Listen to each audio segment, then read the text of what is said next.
Hello Dragons, my name's Oliver Richmond and this is my brother and business partner Toby.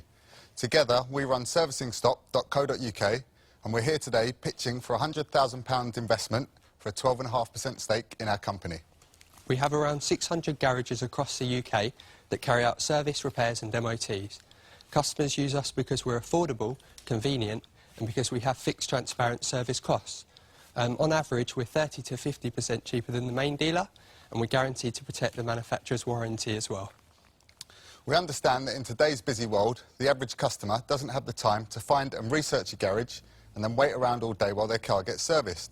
It's for this reason that any car serviced through Servicing Stop is collected from the customer's home or work address in the morning. When it's ready, we call the customer and take payment and then drop the vehicle back, washed and vacked, later on in the same day. We have been trading now for just under 12 months and our year one turnover is just over £1.5 million. We have the potential to significantly increase our internet advertising campaign. We have a few fleet contracts and we're planning on expanding the fleet side of the business, where one major corporate contract could land us easily in excess of 10,000 cars a year. With your help, we feel that we can make this company a real success. Thanks for listening and we're ready for your questions. Comical mascot, serious pitch from Essex brothers Oliver and Toby Richmond. They need a £100,000 cash injection in their nationwide car servicing network and are willing to give away a 12.5% stake in return. Hi, Oliver, Toby, and Duncan. Hello. The customer phones you, you phone the garage, and you phone the customer back. You say, take your car in here, they're going to repair it, and this is what it's going to cost you. Yeah. We're similar to a car servicing brokerage. We've got garages across the UK and they all carry out... How many garages was it? Just, it's around 600 garages. What do you get from the garage? How do you get paid? How do you get money? Well, basically how it works is we get trade rates off our garages and then we charge the customer retail rates. Does the guy who wants his car service pay you or does he pay the garage? He pays us direct. So the 1.5 million turnover you're focused on, what was your gross profit in year one? Our gross profit was... our net profit was £120,000, minus our start-up costs, which are the one-off costs which we set to set up the company, which left us with £40,000 this year. Making a profit, however modest in this climate, is impressive for a fledgling company. James Khan wants to hear more. So in your last full month, what was your turnover? Oh, it was about £230,000. OK, and what are you spending on marketing at the moment? We currently spend, our advertising budget is around £30,000 a month. £30,000 a month? Yep. That's £360,000 a year. Yep. 360 over 1.5 million. We're taking in the equivalent to £3 million a year now, though, because our turnover is around about £60,000 a week. Obviously, when we started, we had smaller advertising costs, and we're increasing our advertising budget all the time. So you haven't spent 360 in the last year, but your run rate of expenditure today on marketing is about 3 million a year. That's correct. The brothers are clearly running a business that is growing rapidly. So what do they need investment for? Deborah Meaden wants to know. I think you ought to be congratulated. I think you've done, you know, you've set a business up from scratch. You've generated a turnover of £1.5 million. You're poised on the edge of making good money. What are you looking for? Well, we believe that a lot of it's to do with the timing, because over the last few months we've seen a huge increase in growth. We believe, and we've seen a lot of reports on the internet and the papers, that it's because of basically because of the credit crunch. People that used to go to their main dealers are now coming to us because we're a lot cheaper, and we think a lot of the success of the future of the business is to do with the timing. Basically, we want to get as much as we can done in as quick a time as possible so that we can take advantage of the situation we're in now. The duo are sounding more and more confident, but they've yet to receive an offer. Perhaps Peter Jones is ready to show his hand.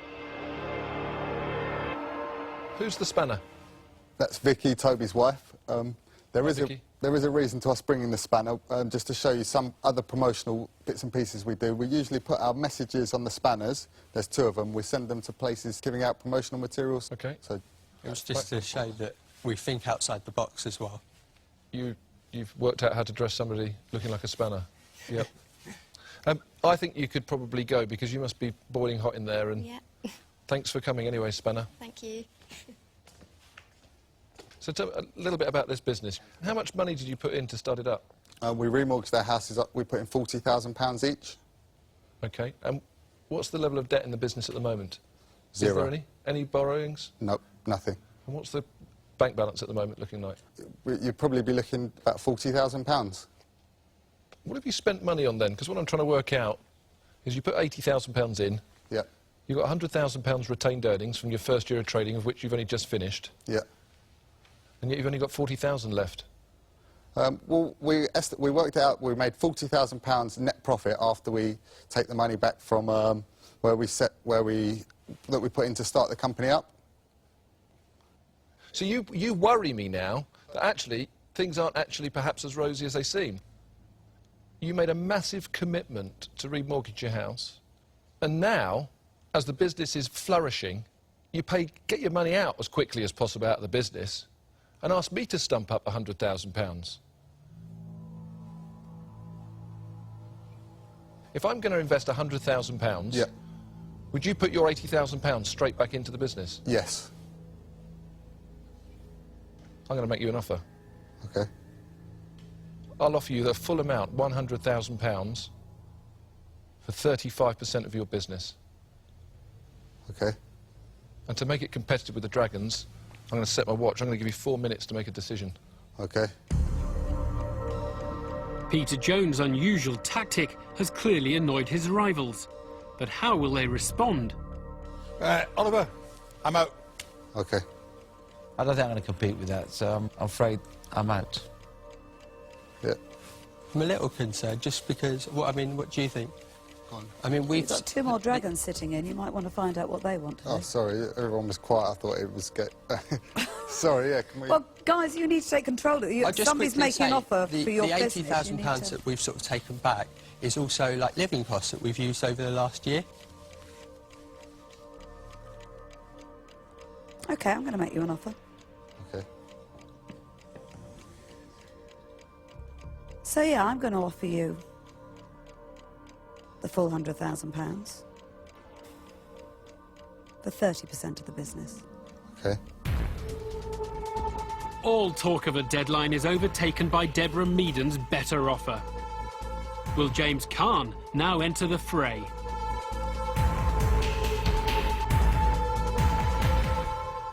I like this business. It sounds very exciting to me. So I think what I'll do is I'll make you an offer. So I'll give you £100,000 for 35% of the business. But Deborah's already given a better offer than that. Well, that's quite OK. It's entirely up to Deborah. She's made it, but she can't. You Well, can't that's ask him to take less off you. Duncan, you're out. I don't know why you're interfering. The brothers now have 3 potential deals to choose from. James Caan and Peter Jones are both requiring 35%, while Deborah Meaden wants 30% of their company. Will they think it's a price worth paying to have a dragon on board?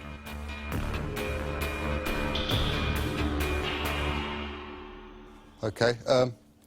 Yeah, well, thank you for the offers, but, I mean, obviously, we would like to go with the best offer, which is obviously Deborah's. So, Deborah, we'd like to accept your offer because it's better than the others. I think it's a good choice. It's each dragon for themselves in the den as the shrewd triumph. Oliver and Toby walk away with Deborah Meaden on board and the cash they wanted.